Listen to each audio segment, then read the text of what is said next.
The bull charged, 3 steps forward, then stopped, blocking the man from entering. 2 people had already been hospitalized trying to get past him. The Costa family had just bought this abandoned Wyoming farm for almost nothing. But Maximus, a 2,500-pound Hereford bull, refused to let anyone near one corner of his pen. For 8 months, he'd stood guard over that exact spot, day and night, never leaving, never resting. The previous owner had died alone. No family visited. No heirs claimed the property. But the neighbor revealed something chilling. The old rancher had whispered once, drunk on whiskey, that everything that mattered was under Maximus's watch. Nobody believed him until they started digging. What they found buried beneath that bull's feet wasn't just money. It was a fortune, and a letter that explained why a dying man trusted an animal more than his own children. What Maximus had been protecting for 8 months would change this family's life forever. This is their story. The Wyoming wind howled across empty prairie as the Costa family's truck bounced down the rutted dirt road toward their new property. 42 acres of neglected farmland purchased at auction for a price that had seemed too good to be true, and probably was. Rafael Costa, 38, gripped the steering wheel tightly, his knuckles white against the worn leather. Beside him, his wife Camila, 35, stared out at the desolate landscape with a mixture of hope and dread. In the back seat, their 2 children, 12-year-old Lucas and 9-year-old Isabella, pressed their faces against the windows, pointing at abandoned equipment and overgrown fields. "Pi, are you sure about this?" Lucas asked for the 3rd time that morning. Rafael forced a smile into the rearview mirror. "It's an investment, Filio. Land doesn't lose value. We fix it up, work it for a few years, and we'll have something to pass down to you kids." What he didn't say was that this was their last chance. The factory closure in Denver had devastated their savings. The apartment they'd been renting had sold to developers. When Rafael saw the online auction for the Henderson farmstead, a foreclosed property with a house, barn, and livestock included for $38,000, he'd bid impulsively, desperately. Now, seeing the property in person for the first time, that desperation felt like foolishness. The farmhouse was a 2-story structure that might have been beautiful 50 years ago. Now the paint peeled in long strips, revealing rotted wood beneath. Windows were cracked or missing entirely, covered with sheets of warped plywood. The porch sagged dangerously, and the roof showed gaps where shingles had blown away. "It's got character," Camilla said weakly, trying to stay positive. "It's got structural damage," Rafael muttered, parking the truck near what remained of a front gate. They climbed out into the biting wind. November in Wyoming was unforgiving, and this remote property, 23 miles from the nearest town of Gillette, felt like the edge of the world. The barn was in slightly better condition than the house, its red paint faded to rust brown, but its frame still solid. Beside it stood a series of corrals and pens, most empty except for scattered hay and years of accumulated debris. The auction listing said there was 1 bull included with the property, Camilla said, reading from the paperwork on her phone. "A Hereford named Maximus. Previous owner was Vernon Henderson, died 8 months ago with no heirs. Property went to the bank." "1 bull?" Lucas perked up. "Can we see him?" They walked toward the corrals, their boots crunching on frozen ground. Most of the pens were empty, gates hanging open, but the largest corral, reinforced with double fencing and what looked like deliberately strengthened posts, was occupied. Maximus stood in the center, massive and imposing. The Hereford bull weighed easily 2,500 pounds, his rust-red coat thick against the cold, his white face watching them approach with dark, intelligent eyes. He was older. Rafael guessed 8 or 9 years, but still powerful, still commanding respect. "He's huge," Isabella breathed, instinctively stepping behind her father. But what caught Rafael's attention wasn't the bull's size, it was his behavior. Maximus wasn't grazing or resting like livestock typically did. He stood in one specific corner of the large pen, his body positioned deliberately, almost protectively, over a section of ground that looked different from the rest. The earth there was slightly raised, as if something had been buried and settled over time, and around that area, the ground was worn smooth, not from weather but from the bull's hooves, as if he'd paced that exact spot for months. "Why is he standing like that?" Lucas asked. Rafael didn't answer. Something about the scene felt wrong. He'd grown up around cattle in rural Colorado. Bulls were territorial, yes, but this was different. Maximus wasn't displaying aggression or dominance. He was guarding. Camilla noticed it too. The previous owner died 8 months ago. If this bull has been alone here all that time, just standing in that one spot, he's protecting something, Rafael finished quietly. They approached the corral fence cautiously. Maximus's head lowered slightly, his eyes never leaving them. A low warning rumble emerged from his chest, not quite a bellow, but close. "Easy, boy," Rafael said, raising his hands. "We're not here to hurt you." But when Lucas moved toward the gate, intending to get a closer look, Maximus charged forward 3 steps and stopped, pawing the ground. The message was clear: do not enter. Okay. Lucas backed away quickly. He doesn't want us in there. Rafael studied the bull carefully. This wasn't random aggression. Maximus had allowed them to approach the fence, hadn't attacked or tried to break through. He was setting boundaries, protecting that specific corner of the pen with deliberate intent. "What's under there?" Camilla whispered. "What's he guarding?" Before Rafael could answer, a truck appeared on the dirt road, an old Ford pickup with rust spots and a loose tailgate. It pulled up beside their vehicle, and an elderly man climbed out, his weathered face half hidden beneath a stained cowboy hat. "You the new owners!" the man called out, approaching slowly. "Rafael Costa!" Rafael extended his hand. "This is my wife, Camila, and our kids, Lucas and Isabella." The old man shook hands firmly. "Walter Pierce. I've got the property adjacent to this one, about 2 miles east. Knew Vernon Henderson for 40 years. His eyes shifted to Maximus. "I see you met the bull. He seems protective of that corner," Rafael said carefully. "Any idea why?" Walter's expression darkened. He pulled a tobacco tin from his pocket, considering his words carefully. Vernon was particular. Didn't trust banks, didn't trust government, barely trusted family, though he didn't have much left toward the end. His wife died 15 years back, kids moved away and never visited. "What are you saying?" Camilla pressed. Walter spit tobacco juice into the dirt. "I'm saying Vernon Henderson was old school. The kind of rancher who believed in keeping his valuables close, real close." He nodded toward Maximus. "And that bull was Vernon's most prized possession. Raised him from a calf, trained him like a dog. Vernon used to joke that Maximus was a better guard than any safe." Rafael felt his pulse quicken. "You think there's something buried in that pen?" "I don't think, son. I know." Walter's voice dropped lower. "Vernon told me once. Few years back when he'd had too much whiskey. Said if anything happened to him, everything that mattered was under Maximus's watch. I thought he was just drunk and rambling. But when Vernon died and the property went to auction, I started wondering..." "Wondering what?" Lucas asked, eyes wide.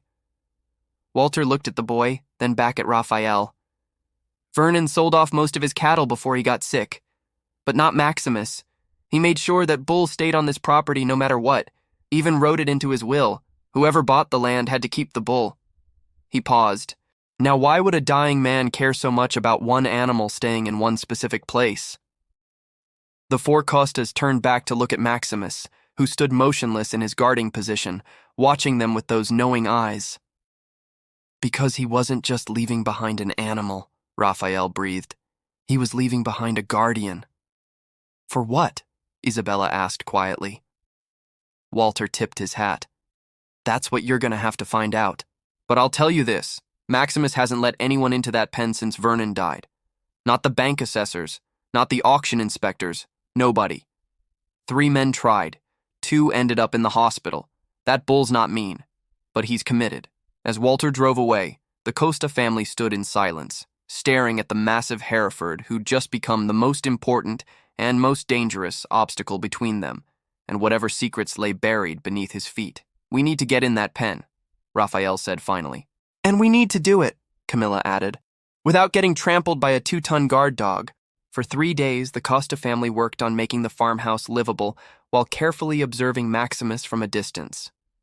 Rafael repaired broken windows and patched the worst holes in the roof. Camilla scrubbed years of dust and grime from the kitchen. Lucas and Isabella explored the property, finding rusted farm equipment and an old tractor that hadn't run in years. But every few hours they'd return to the corral to watch the bull. Maximus never left his post. He'd graze occasionally within a 10-foot radius of that raised section of ground, drink from the water trough Rafael had refilled, but always return to the same protective stance.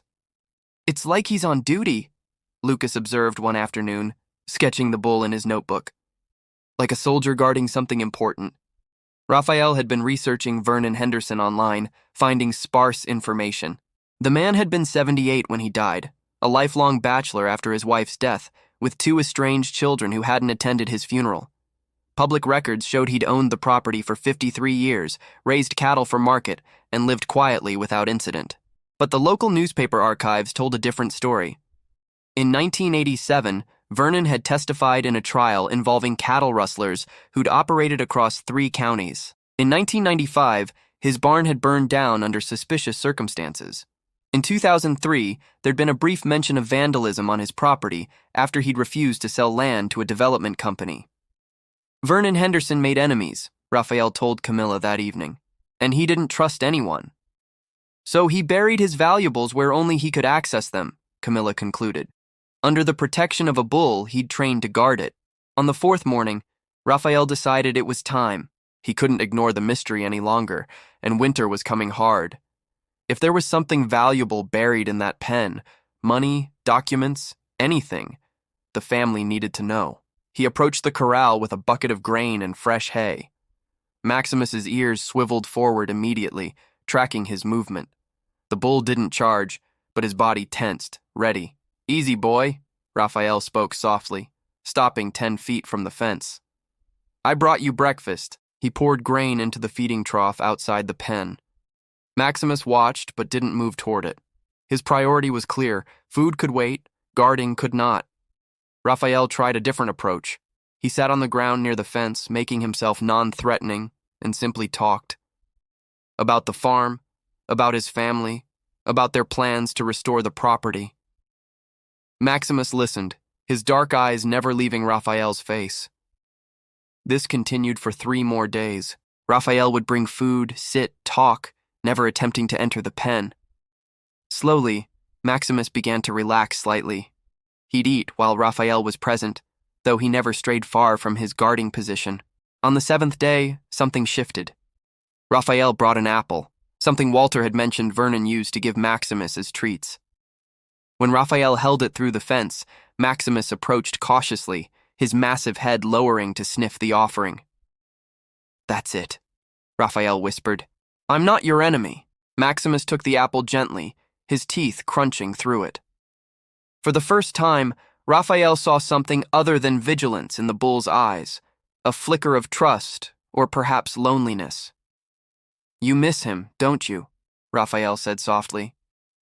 "You miss Vernon. You've been alone here for 8 months, doing the job he taught you, waiting for someone to understand." The bull's ear twitched, and he made a low sound, not threatening, almost mournful. That afternoon, Rafael made a bold decision. With Camilla and the kids watching anxiously from outside the corral, he opened the gate and stepped inside. Maximus immediately moved between Rafael and the protected corner, his posture defensive, but not aggressive. Rafael stopped, raised his hands, and spoke calmly. "I'm not here to take anything from you, Maximus. I'm here to understand. Vernon trusted you with something important. I respect that, but I need to know what's under there, and I need your permission." The bull stared at him for a long moment. Then, incredibly, Maximus took 1 step to the side, not leaving his post, but creating a narrow gap, as if testing whether Rafael would respect the boundary. Rafael didn't move forward. Instead, he sat down in the dirt, cross-legged, making himself vulnerable. "I'll wait until you're ready." They stayed like that for 20 minutes, man and bull in silent negotiation. Finally, Maximus took another step aside, then another, until he was standing parallel to the protected area rather than directly over it. An invitation. Or perhaps, after 8 months of lonely vigil, a surrender. Rafael stood slowly and approached the raised section of ground. Up close, he could see it more clearly. The earth had definitely been disturbed and covered deliberately. He knelt and began brushing away loose dirt with his hands. His fingers hit something solid, metal, cold and rusted. His heart hammered as he cleared more soil, revealing the corner of what looked like a heavy steel box, the kind used for storing tools or documents in the days before modern safes. "Camilla," he called, his voice shaking, "get the shovel. And call Walter. I think we just found Vernon Henderson's secret." Maximus stood nearby, watching Rafael work, his 8-month guard duty finally complete. The bull's eyes held something that looked almost like relief, as if he'd been waiting all this time for someone worthy to discover what he'd protected so faithfully. The mystery was about to be revealed. Within an hour, Walter Pierce arrived with proper digging equipment and a knowing look in his weathered eyes. Rafael, Camilla, Lucas, and Isabella gathered around the protected corner of the pen, while Maximus watched from a respectful distance, his duty acknowledged, but not abandoned. "Careful now," Walter instructed as Rafael began digging with a proper shovel. Vernon was meticulous. If he buried something, he did it right. The first metal box emerged after 20 minutes of careful excavation. It was a military-style ammunition case, about 2 feet long, sealed with rusted locks and wrapped in deteriorated canvas. Raphael's hands trembled as he lifted it from the hole. "There's more," Lucas called out, peering into the widening pit. "I see another one." They pulled out 3 more boxes of varying sizes, plus a larger, heavier container that required both Raphael and Walter to lift. The weight suggested it wasn't empty. "Let's open them in the barn," Camilla suggested, eyeing the darkening sky. "Storm's coming." They carried everything to the barn while Maximus followed at a distance, his protective instincts still engaged. Inside, under the hanging work lights Raphael had repaired, they laid out their discovery. Walter produced bolt cutters for the rusted locks. "Vernon, if you're watching from wherever you are, forgive us." The first box opened with a metallic groan. Inside, wrapped in oilcloth and plastic, were bundles of cash, 20s, 50s, hundreds, all older bills, some dating back to the 1970s and 80s. "Meu Deus," Camilla whispered, her hand covering her mouth. Lucas counted quickly. "There's got to be at least 30,000 here, maybe more." The second box contained documents, property deeds, stock certificates, land surveys, and what appeared to be detailed records of cattle sales going back decades. But there was also something else, a thick envelope marked "Last Will and Testament, Vernon A. Henderson, private copy." Raphael opened it carefully. Inside was a handwritten letter dated 2 weeks before Vernon's death. "To whoever finds this, if you got past Maximus, you earned it. My children wanted nothing to do with this land or this life. The bank would have taken everything and sold it for nothing, so I made a choice. Everything I built, everything I saved, stays with the land. You bought the property, you inherited the responsibility. Take care of Maximus. He's more loyal than any human I knew. The rest is yours. Use it to keep this place alive. VH." Camilla's eyes filled with tears. "He left it for us, for whoever would care about the land." The third box held jewelry, women's pieces, delicate and old-fashioned. "His wife's," Walter said softly. Vernon never could let go of Mary Ann's things. The fourth box contained tools, expensive equipment, some antique, carefully maintained, and photographs, hundreds of them. Vernon and Mary Ann on their wedding day, young children playing in these same fields, cattle shows and awards, a life documented and preserved. But it was the large container that held the biggest surprise. When they finally pried it open, they found more cash, significantly more, along with gold coins, silver certificates, and a small leather pouch containing what appeared to be uncut gemstones. Vernon didn't trust banks, Walter explained, because during the Depression, his parents lost everything when their bank failed. He kept his wealth where he could see it, touch it, protect it. Raphael calculated quickly. This has to be worth over $200,000, maybe more depending on those stones and coins. "It's a fortune," Camilla breathed. "It changes everything." Isabella tugged her father's sleeve. "Pi, look." She pointed to the bottom of the large container where a final envelope lay. On it, written in shaky handwriting, "For Maximus, please." Rafael opened it. Inside was $5,000 in cash and a note. "This bull saved my life twice, once from rustlers, once from a barn fire. He deserves better than I could give him in my final years. Use this money for his care. He's earned a peaceful retirement. Don't sell him, don't work him, just let him live. He's family. V." The barn fell silent except for the wind howling outside. Rafael looked through the barn door to where Maximus stood in his pen, finally resting, his 8-month vigil complete. "We keep him," Rafael said firmly, "and we use this money to restore the farm, just like Vernon wanted." Walter smiled, wiping his weathered eyes. "Vernon chose well. You're good people." As thunder rumbled in the distance, the Costa family stood surrounded by a dead man's legacy, a fortune hidden under the faithful watch of a bull who'd proven that loyalty transcended species, and that some guardians never abandoned their post, no matter how long the wait. News of the discovery spread quickly through Gillette, though the Costa family kept the exact amount private. What couldn't be hidden was the transformation of the Henderson property over the following months. Rafael hired contractors to repair the farmhouse properly. New roof, restored windows, reinforced foundation. Camilla worked with local designers to honor the home's original character while making it livable for a modern family. The faded wallpaper came down, revealing beautiful wood paneling underneath. Original hardwood floors were refinished to their former glory. The barn received similar attention. New paint, structural repairs, updated equipment storage. Rafael purchased a small tractor and basic farming equipment, planning to lease some acreage for hay production the following spring. But the biggest change was Maximus's pen. Using Vernon's money designated specifically for the bull, Rafael built what could only be described as luxury accommodations for livestock. A heated shelter for winter, an expanded grazing area with rolling terrain, fresh water systems, and premium feed delivered monthly. "He's living better than we did in Denver," Lucas joked, watching Maximus explore his upgraded domain. The bull had changed too. Once Rafael and his family proved themselves trustworthy, Maximus relaxed his guard. He'd approach the fence for treats, allow Lucas and Isabella to brush his coat, and even seemed to enjoy the attention. But he never forgot his purpose.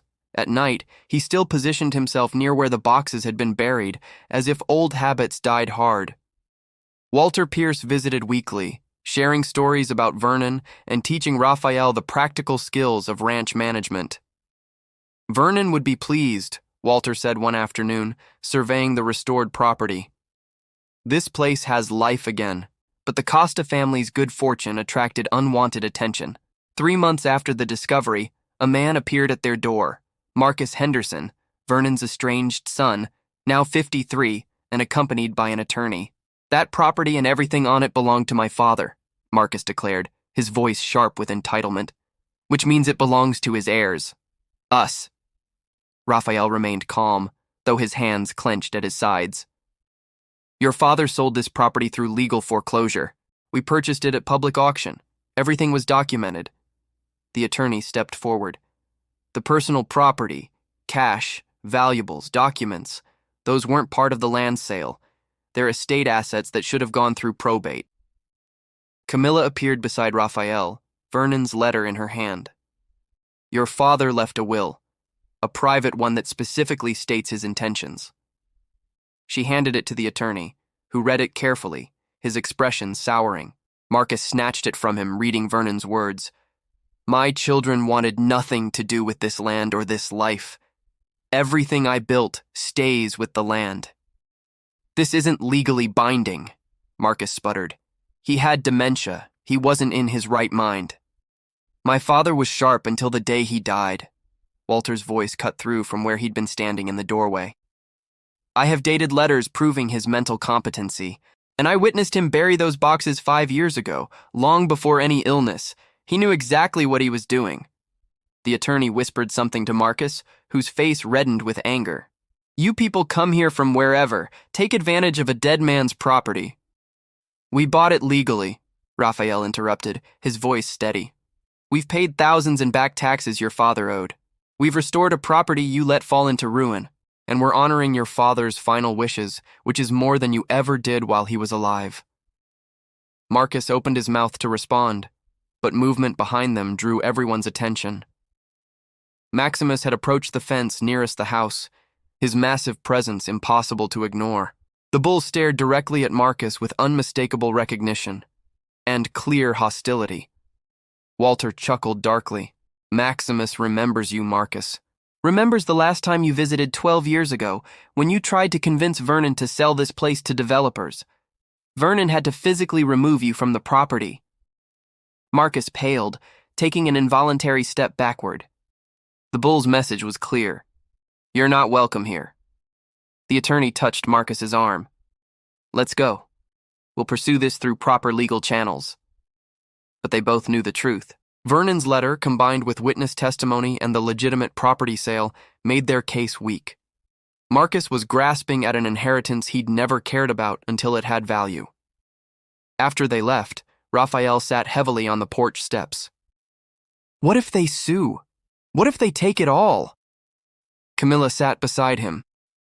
"Then we fight. Vernon chose us. He trusted us with this legacy. We won't let him down." Lucas and Isabella joined them, and together the family watched the Wyoming sunset paint the sky in shades of orange and purple. In his pen, Maximus stood silhouetted against the fading light, still a guardian, still protective, still faithful to the man who'd trusted him with everything that mattered. "We'll protect this place," Rafael said quietly. "Just like Maximus protected Vernon's treasure, because that's what family does." And in that moment, the Costa family understood what Vernon had known all along, that true wealth wasn't measured in dollars and gold, but in loyalty, trust, and the courage to defend what you love. 6 months after Marcus Henderson's failed claim, a judge ruled definitively in the Costa family's favor. Vernon's letter, combined with witness testimony and clear documentation of his mental competency, proved his intentions were deliberate and legally sound. The property and everything discovered on it belonged to Rafael and Camilla. Marcus never returned. Walter heard through mutual acquaintances that he'd moved to California, bitter but defeated. Spring arrived, transforming the Wyoming landscape from frozen brown to vibrant green. The Costa farm, no longer the Henderson property, but truly theirs now, flourished under careful management. Rafael leased acreage to neighboring ranchers, generating steady income. Camilla started a small business selling preserves and baked goods at the Gillette Farmers Market, using recipes she'd found in Vernon's late wife's cookbook. Lucas and Isabella thrived in their new rural life, their Denver apartment days feeling like a distant memory. But the biggest change was Maximus. The bull, now 10 years old, had become something of a local legend. Visitors would stop by to see the guardian bull, and Walter's stories about Vernon's faithful protector spread throughout the county. Families brought their children to meet him, and Maximus, once so fierce in his duty, had gentled into a patient ambassador. On a warm May morning, the Costa family gathered at Maximus's pen for a special ceremony. Using some of Vernon's money, they'd commissioned a bronze plaque, which Rafael now mounted on the fence post. Maximus, faithful guardian, in honor of Vernon Henderson's legacy and the bull who protected it. Some bonds transcend species. Some loyalty lasts forever. 2015 present. Camilla placed fresh flowers beneath it, wildflowers from the fields Vernon had worked for 50 years. "Do you think he understands?" Isabella asked, stroking Maximus's face through the fence. "I think he knows he's home," Rafael replied, "and that he's loved." Walter approached, his weathered face creased with a rare smile. "Vernon would be proud. Of all of you. You didn't just inherit his property, you inherited his values, hard work, loyalty, respect for the land." That evening, as the family sat on their restored porch watching the sunset, Lucas asked the question that had been on all their minds. What if we hadn't found it? What if Maximus had never let us into that pen? Rafael considered this. Then Vernon's legacy would have stayed buried, and we would have struggled but survived. He looked at his family, then toward Maximus's pen. But I think Vernon knew what he was doing. He chose a guardian who would only yield to people worthy of trust. Maximus didn't just protect treasure, he protected Vernon's dream that this land would matter to someone again. Camilla rested her head on Rafael's shoulder. We were meant to find this place, meant to earn Maximus's trust.